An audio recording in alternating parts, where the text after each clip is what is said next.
Like many Jewish Americans, my ancestors came to this country fleeing regimes that crushed dissent and targeted minorities. We know this lesson too well. Democracy, not deportation, protects Jews.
Great to see you all here. Thank you so much for coming in this classic early April Cambridge weather. My name's Kirsten Weld. I'm a historian at Harvard, and I'm the president of the Harvard faculty chapter of the American Association of University Professors. Bowie is a law professor at Harvard, and he's the secretary treasurer of our chapter.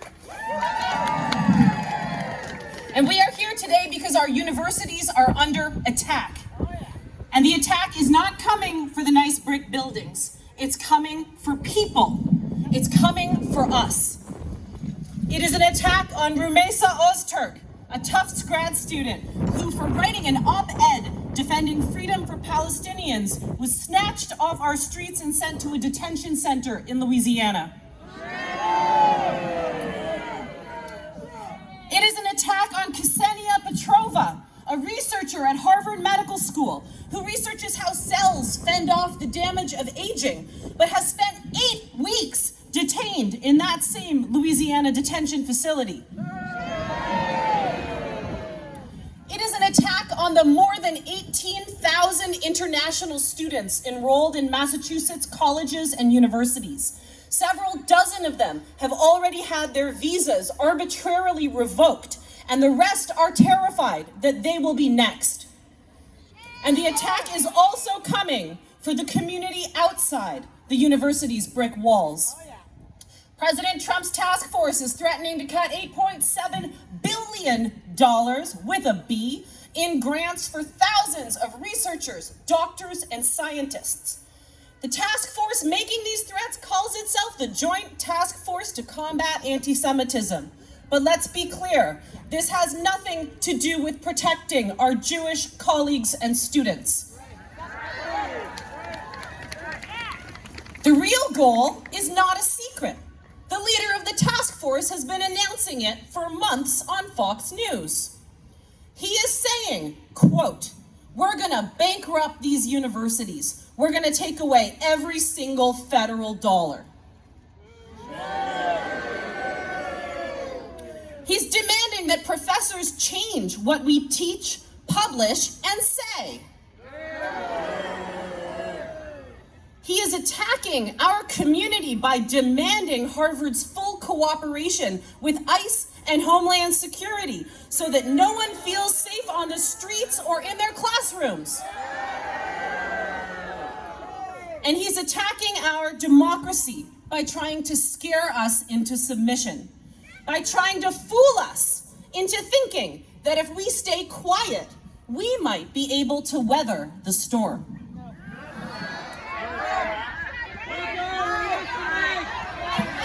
When democracy is under attack, what do? When our community is under attack, what do? When our university is under attack, what do?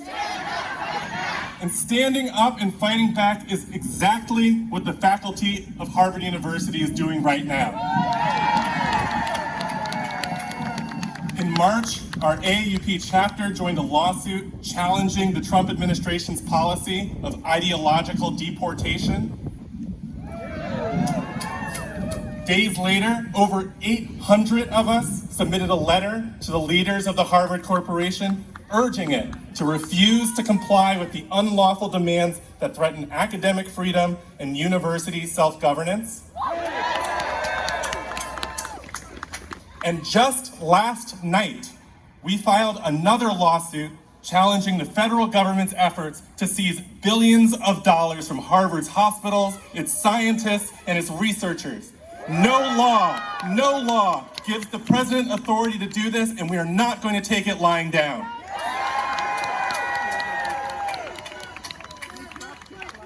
We stand up with our Jewish and our Muslim colleagues, our international students, to say, hands off our community. And we hope the Harvard Corporation will join us and join our lawsuit. We are all here to send a message. When Harvard stands up, we will stand with it. Thank you. All right, we're going to have a rapid fire speakers here. I'm Patty Nolan, city councilor and alum of Harvard College. First, and so far, the only member of my family to attend. Harvard profoundly affected my life as it does for many students. And let's acknowledge, the Harvard community, like the wider community, has a huge variety of opinions on a range of issues. I am sure all of us could criticize something Harvard does or doesn't do. Those debates and issues are not the point today. We are here with one consistent core message that we hope all Harvard affiliates and all in the community, regardless of opinions on various issues, support. Harvard, stand up for democracy, for the rule of law, and for academic independence. If you do, we will stand with you. We, alums, students, faculty, the community, need you. We rely on you to do so. There are many petitions from very different alumni groups pushing our alma mater to stand up. This plea is joined by prominent people who cannot be characterized as woke liberals, like former President Lawrence Summers, former Harvard Medical School Dean Jeff Flyer, and yet we are united on this central plea that Harvard must stand up with those institutions who are resisting. This rally, the decision of the City Council to co-host, may well be unprecedented. It is definitely unusual, and that is because we are living in unprecedented, unusual times. The parallels with how autocrats historically gain power are not lost on us. We do not make the analogy lightly. History teaches us that appeasement does not work. Concerted, united efforts are essential and the only path to upholding the rule of law and protecting democracy. Those of us in public office know this decision on how to respond must be weighing really heavily on the Harvard Corporation. Our message is, the world is watching. The pressure is intense. Look, many times we have pushed back on those wanting us to direct Harvard or MIT or other institutional stakeholders to do certain things, since that's not our role. But this is our role. When it comes to decisions that will have a profound impact on us, not only Harvard, not only our city, but our region, our state, our country, it is appropriate, in fact, compelling for us to publicly weigh in. Harvard Corporation, our message is simple, strong, and clear. Stand up, Harvard, and we will have your back.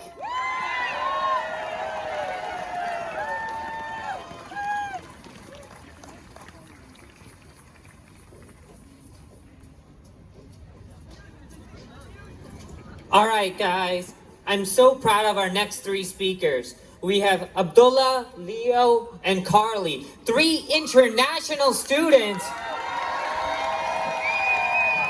I'll let them take it away, but they are so brave for speaking today. Thank you so much for the kind introduction. So my decision here to speak was not made without fear. As an international student from Pakistan, I'm very, very well aware of the consequences of standing here today. Potential deportation, the risk of not getting a diploma I fought so hard for, and not being able to stay in the United States. But at the same time, I'm also the elected co-president of Harvard student body at the moment. If I don't speak up right now, I don't know who will. The reason I have a mic in my hand right now is because hundreds and hundreds of my peers from all over the world feel extremely threatened to speak. They're afraid to travel back home over the summer because maybe they can't come back. They're afraid to protest. They're afraid to post. They're afraid to protect the truth because silence, they're told, is a safer option. And whenever self-censorship is a more rational option, there's something fundamentally wrong. But at the same time, I fully understand them. I get where they're coming from. Because these are extremely scary times. And standing up for our values comes at a cost for our future. But I didn't travel 5,000 miles all the way from Pakistan just to be afraid of walking 5 feet out of my dorm. I didn't come to this school to sit in class and remain silent. I came here because I believe in the values which I was promised. I believe in the values which the United States once stood for. Free expression, free thought, and fearless speech. And what brought me to this university was the exact same promise.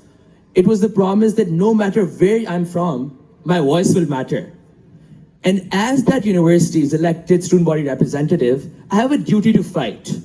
I have a duty to fight for my peers who believed in me that I was capable to represent their interests in such scary times. I have a responsibility to fight for their safety, to fight for their freedom.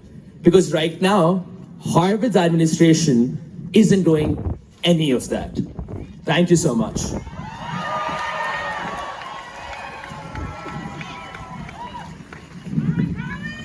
Hello everyone, I am from Austria. That means classical music, pretty good food, and sometimes really nasty politicians. If coming from Austria teaches you one thing, it is how aspiring dictators kill democracies from within. Every year in history class, we look at the playbook of how the worst dictator of history killed democracy. We internalize all the steps that have led to humanity's darkest hours. And this is why what happened in the US for the past 2 months has been scaring the shit out of me. I see the authoritarian playbook played out right in front of my eyes. I feel fear. But fear is a dangerous emotion. It paralyzes you, it makes you look away. We are self-silencing because we are already scared, hoping that if we hide well enough, the storm will pass so that we can leave our shelter to continue with our lives normally. But this is not how democracies defend themselves. And this is why I'm speaking up today. This storm will not pass by itself, but we have the power to make it pass. My grandfather was a resistance fighter against the Nazis. Before he died, he would tell me that I'm not to blame for what happened. But it is our responsibility to prevent authoritarianism from happening again, in Austria and in the US. Getting accepted to Harvard has been the greatest honor of my life. But Harvard cannot look away at this crucial moment. Democracy is dying, and Harvard needs to be a leader in the battle to save it. Thank you so much.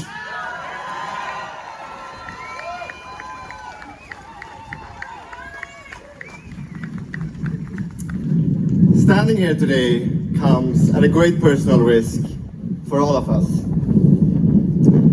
We have one simple ask for Harvard: have our backs. Alan Garber has so far not even condemned the potential deportation of our peers. That should have been done yesterday. We want a university with an endowment of $50 billion and the best law school in the world to offer all of us full legal representation.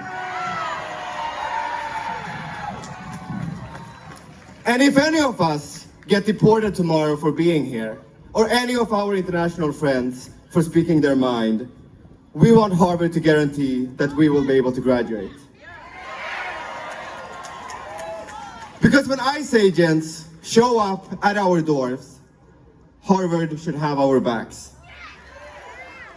When we're sent to a detention center because we stood up for the values that this university claims to represent, Harvard should have our backs. When our future is at risk, Harvard should have our backs. And if Harvard were to make those fundamental commitments to its students, more international students would be willing to come to this protest today. Fewer students would have to self-silence. But on the other hand, if Harvard decides to kiss the ring, it is setting a dangerous precedent for universities across the country. Because if the richest and the most powerful of them folds, others will surely follow suit. Now is the time for Harvard to be a leader on behalf of all of us, for its students, for its faculty, and for academic freedom across the country. Because if the three of us can do it, then why can't Harvard? Thank you.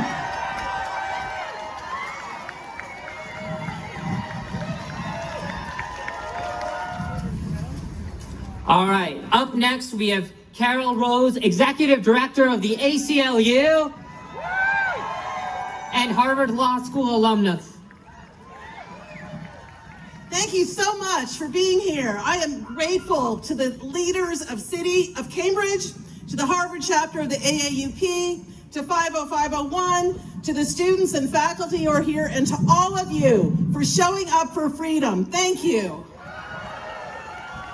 You know, today and every day, your ACLU is working tirelessly to defend academic freedom and campus speech. We represent Ramesa Ozturk from Tufts University, and Mahmoud Khalil from Columbia, and we won't stop fighting till they're set free. Nearly 400 years ago, the Harvard Shield was created, and it featured the image of 3 books and the words Veritas, truth. That motto, Veritas, represents Harvard's commitment to truth and knowledge. And if you look closely at the shield, you'll see there are 3 books. 2 of the books are open, and 1 book is turned face down, showing only the book's spine. Some say this 3rd book represents the truth that future generations were to write for Harvard. Well, today we are that future generation. And history calls upon all of us and the leaders of Harvard to decide what truth we will write for our time. Colleges and universities play a critical role in our democracy. They're centers of inquiry and exploration and innovation. And Harvard, as the nation's first and oldest university, has a unique historical opportunity and obligation to uphold that tradition. The attacks by the Trump administration on Harvard are not about anti-Semitism. They're attacks on education, freedom of speech and thought. The vice president made that clear when he spoke at a conference entitled "Universities Are Our Enemy." He described he described colleges as hostile institutions, and he pledged to aggressively attack universities in our country. So we see a clear through line from the intentional assaults on higher education to the assaults on our democracy. And so we call upon Harvard leaders to speak out against these assaults. We call upon Harvard's leaders to litigate forcefully to protect the rights of all colleges and universities. We call upon Harvard to lead all institutions for higher learning across our country to protect and defend our democratic institutions. We know from experiences at Columbia and elsewhere that appeasement merely encourages playground bullies. You know, you can't buy relief from a bully, and academic freedom should never be for sale. So these efforts to extort money from colleges and universities must stop at Harvard. If we allow these petty tyrants to target pro-Palestinian protesters or international students, to dismantle DEI programs and erase history programs and arts programs and science and literature, then tomorrow they'll go after and target anyone who dares to dissent. Harvard has vast resources and prestige and has an opportunity and an obligation to lead the resistance. Harvard must fight the arbitrary application of law and protect the rule of law. And here's the good news, and I know you're cold out there, so join me and say, courage is contagious. Courage is contagious. We saw that in Wisconsin, where people power proved stronger than a billionaire's bribes. Courage is contagious. Courage is contagious. We saw that when 500 law firms signed a court brief last week in support of the law firms Perkins Coie, WilmerHale, and Jenner and Block, the firms that chose to litigate and challenge the illegal Trump orders that were targeting lawyers and law firms and the rule of law. Courage is contagious. We saw that courage when the presidents from Princeton and Wesleyan and Tufts spoke out against government threats and coercion and in support of academic freedom, because courage is contagious. So we call upon Harvard leaders to resist using all available legal means, because courage is contagious. And when future generations read that third book written on the Harvard seal, the book about our time in history, what will it say about truth in our time? Did we stand up for truth? The answer must be yes. Did we join the fight against tyranny? The answer must be yes. Were we at Harvard faithful to the motto? The answer must be yes. Speak truth to power, Veritas. Thank you.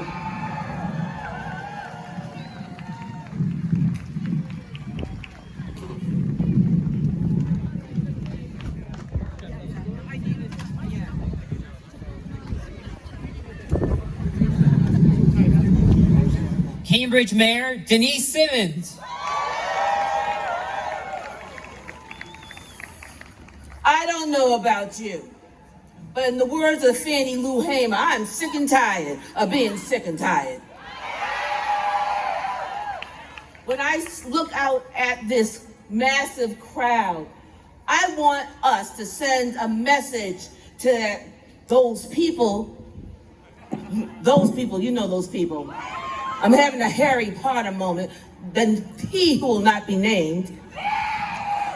This is what democracy looks like. Say what? This is what democracy looks like. This is what democracy looks like. This is what democracy looks like. When I came here earlier, I stood right there, right with you, because it's important for me and it's important for all of us to know that we stand together on this. As I said, I'm sick and tired of the craziness that comes out of Washington. Is there a sale on craziness? I just want to know. Who can out crazy? You know, we stand at the crossroads. The crossroads, not just for Cambridge, not just for Harvard, but for every principle of academic freedom in America. You know, you see, the federal government has issued what only can be described as an ultimatum. Now, let me tell you something about us in Cambridge. We don't do well with ultimatums. They give us a list of demands. We have some demands too. Back off. They complied their list of political demands, the forfeit of $9 billion in federal funding. We are millions of righteous people saying back off. Say it again, back off. One more time, back off. This is not a hypothetical scenario. This is not some abstract debate. This is happening right now in our community to one of the world's most respected institutions of learning in the most progressive, or one of the most progressive cities in the country. I stand not only with you, I stand here for my 11-year-old daughter who said to me, granddaughter, sorry, she said, "What is that man doing?" I said, "Child, I don't know. He ain't got blank else to do." So this question before us is simple but profound. Will we allow political intimidation to dictate what is taught, what is studied, and what is discussed in our university walls? As mayor of this historic city, as someone who has played right on this field, as someone who has worked to bring this monument that's over here to our left to Prince Hall, a black man that came enslaved and won his freedom, standing up for liberty and justice for all. I stand with you on those same principles. I want to be unequivocal. Cambridge stands for freedom of thought. We always have. From the pre-beginnings of our republic, when the city nurtured revolutionary ideas, to today, when we host scholars from every corner of the globe. We have seen, and we have been and we have seen an incubator and a sanctuary for bold thinking. You know, Harvard, come on, where's your backbone? Harvard now faces an unprecedented moment. An unprecedented moment that will define its legacy for centuries. With the largest endowment of any academic institution on this earth. Let me just say that again. With the largest academic endowment than any institution on this earth. Harvard possesses not just the resources to withstand the pressure, but the moral obligation to do so. So let me be clear. And I'm also going to be brief because it's cold. Harvard does not stand alone in this fight. Cambridge does not stand alone in this fight. Massachusetts, the birthplace of American democracy, does not stand alone. We stand together, shoulder to shoulder, saying we won't go away. We're going to fight until the fight is done. We are surrounded by allies who understand what's truly at stake. You know, see, what hangs in the balance isn't merely funding. It's whether American universities will remain independent, beacons of independent inquiry, or will they become instruments of political control? Let's just say no. We won't stand for it. That's a good word too. I'm trying, you know, this is a children's event too. It's whether our communities will be partners in justice or hostages to the whim of political coercion. We will not stand down. If Harvard were to capitulate on these demands, the shockwaves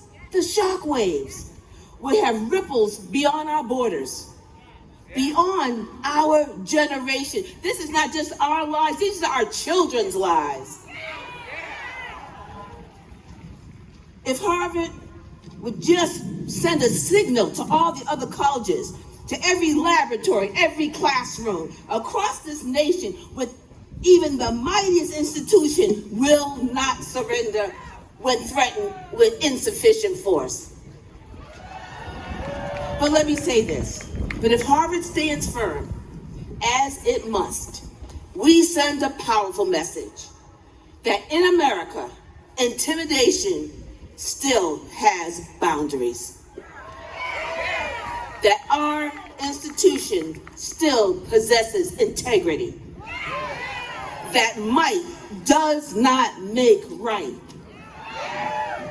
So today I call on Harvard not just to resist the pressure, but to respond with full force in its considerable influence, through the channels and through the courts, through public discourse, through every available channel, particularly our voices.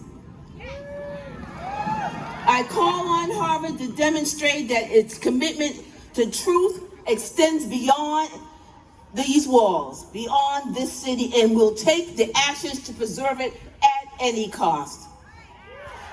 You see, because history's watching, our children are watching, the world is watching.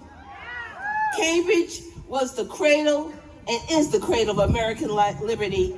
It is now to be a bulwark against those who threaten it. This city will not bow to intimidation. I will not bow to intimidation. We will not bow to intimidation. So I am calling on Harvard and President Garber, with all the weight of our shared history, to stand resolute alongside us, because we won't turn back. What did I say? We won't turn back. We won't turn back. We won't turn back.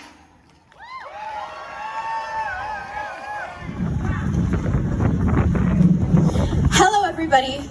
My name is Tova, and I'm an undergraduate at Harvard College and a proud Jewish student. I'm standing here today because the Trump administration is trying to use me, to use all of Harvard's Jewish students as cover to wage a war on higher education, on academic freedom, and on our international classmates who are living in fear. Jewish students know that campus anti-Semitism is real. We've seen it. We've felt it. I know that many people off campus and on genuinely care about this issue, and some may believe that the Trump administration's efforts are helping. But I'm here to tell you today, this isn't how we fight campus anti-Semitism. You don't protect Jewish students by dismantling our education, silencing speech, deporting our classmates, even when we may disagree with what they say. Like many Jewish Americans, my ancestors came to this country fleeing regimes that crushed dissent and targeted minorities. We know this lesson too well. Democracy, not deportation, protects Jews. But to be clear, The Trump administration's attacks on university are not even about protecting Jews. When Donald Trump invites Nazi apologists into his inner circle and releases violent anti-Semites from prison, we know that this is not about protecting Jews. When J.D. Vance, years before the recent upsurge in campus anti-Semitism, proclaims that universities are the enemy, it is so clear that this is not about Jews. It's about power, and it's about control. Harvard Jewish students didn't ask for this. We don't support these attacks on our campus community. This week, my best friend and I were part of a diverse group of Jewish Harvard students who drafted a statement opposing the Trump administration's threatening Harvard's funding in the name of anti-Semitism.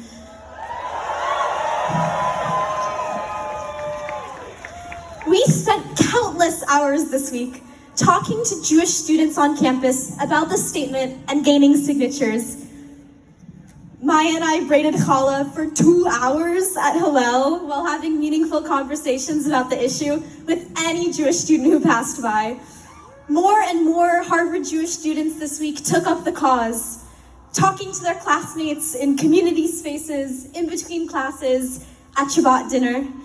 In the end, over 100 Harvard Jewish students publicly put their names down. The students who signed come from all different religious and political beliefs from all across the country, and in particular, over 80 Harvard Jewish undergraduates signed, a huge portion of the active Jewish community here. For reference, there are only around 156 members of the Harvard Hillel WhatsApp group chat, so it's a big portion of the active Jewish community. And I want to note too that many more Harvard Jewish students wanted to sign the statement, but were afraid of being threatened, afraid of losing access to job opportunities, afraid of being deported for signing a statement they believed in. And that teaches me two things. One, look at the environment that the Trump administration has already created. Students are afraid to speak out against the government, something that is the most fundamental freedom of the American people since our founding. When students don't feel comfortable publicly saying something as simple as, the government did something and I disagree with it, regardless of your political views, you have to agree that that is troubling. And I want to note, Jewish students are afraid to speak out.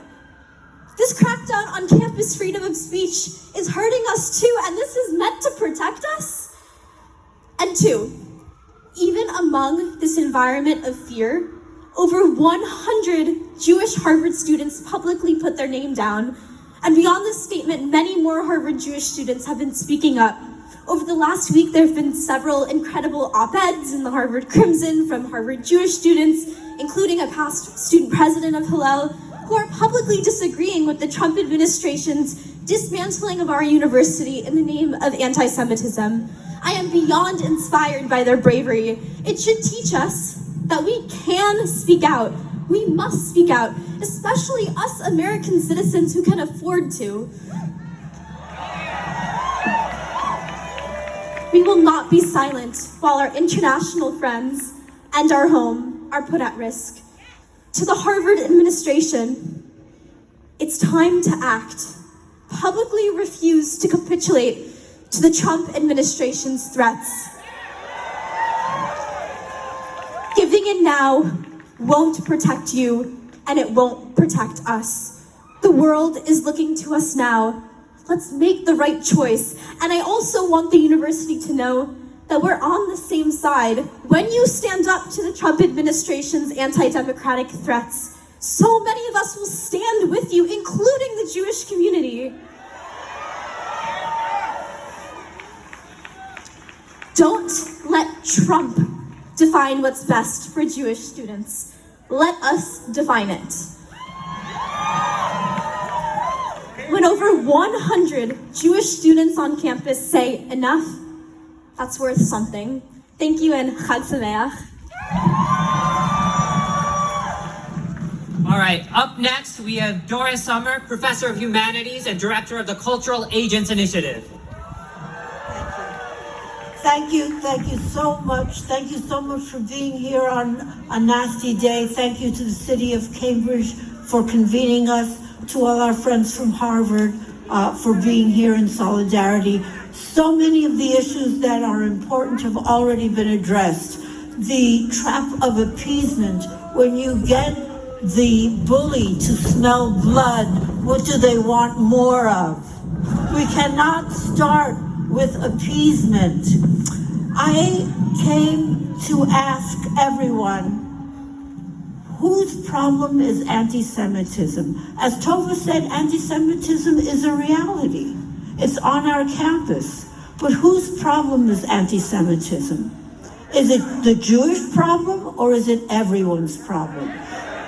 Because we know, and our undergraduate hero from Austria reminded us, that authoritarianism in Nazi Europe began with anti-Semitism, and then it rippled.